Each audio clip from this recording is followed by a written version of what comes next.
Happy morning students.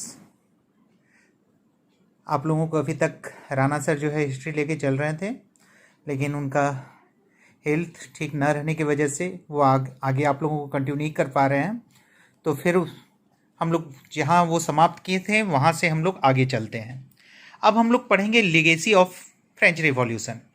French revolution के बारे में आप लोगों ने क्लास 9 में पढ़ा था। अब उसकी विरासत, फ्रांस की क्रांति, उसकी विरासत के बारे में हम लोग जानेंगे। France within her own territory had ended feudalism, destroyed royal authority and founded new institutions on the principle of sovereignty of the people and equality.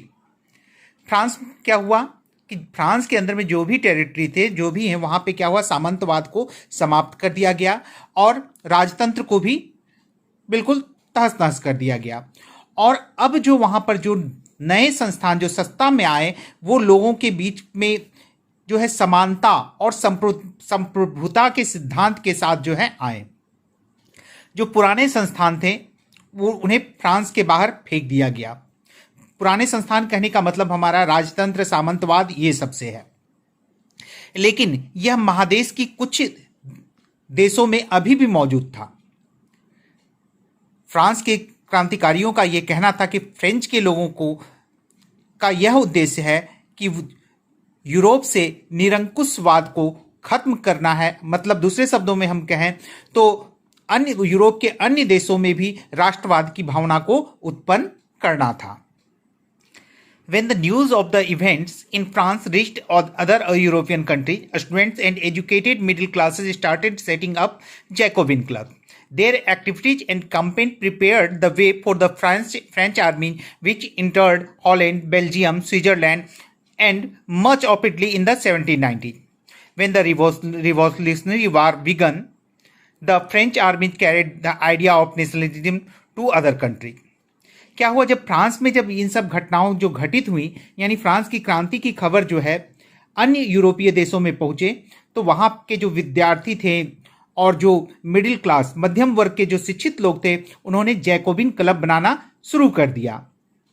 उनके एक्टिविटीज और कैंपेन उन लोगों ने चलाया। उससे क्या हुआ कि फ्रेंच आर्मी के लिए हॉलैंड, बेल्जियम, स्विट्जरलैंड और इटली के बहुत सारे हिस्सों में 1790 के आसपास जो है उनके जो है इन क्षेत्रों में जाने का रास्ता जो है खुल गया। जब क्रांतिकारी युद्ध शुरू हुआ तो फ्रेंच आर्मी क्या किया, उसने राष्ट्रवाद की जो भावना जो है दूसरे देशों तक पहुंचाई। The wars conducted by Napoleon on the continent brought large territories under his control. He introduced reforms that he had introduced in France. Although democracy was destroyed when Napoleon came to power, but he introduced revolutionary principles in the field of administration. Napoleon के द्वारा जो महादेश में जो युद्ध किया गया, इसके वजह से क्या हुआ कि बहुत सारे क्षेत्र जो है वो नेपोलियन के कंट्रोल में आ गए। उसने फ्रांस में जो सुधार किए थे, उसी को जो है सुधार को जो है अब जिन क्षेत्रों में उसने विजय प्राप्त की थी वहां पे लागू किया।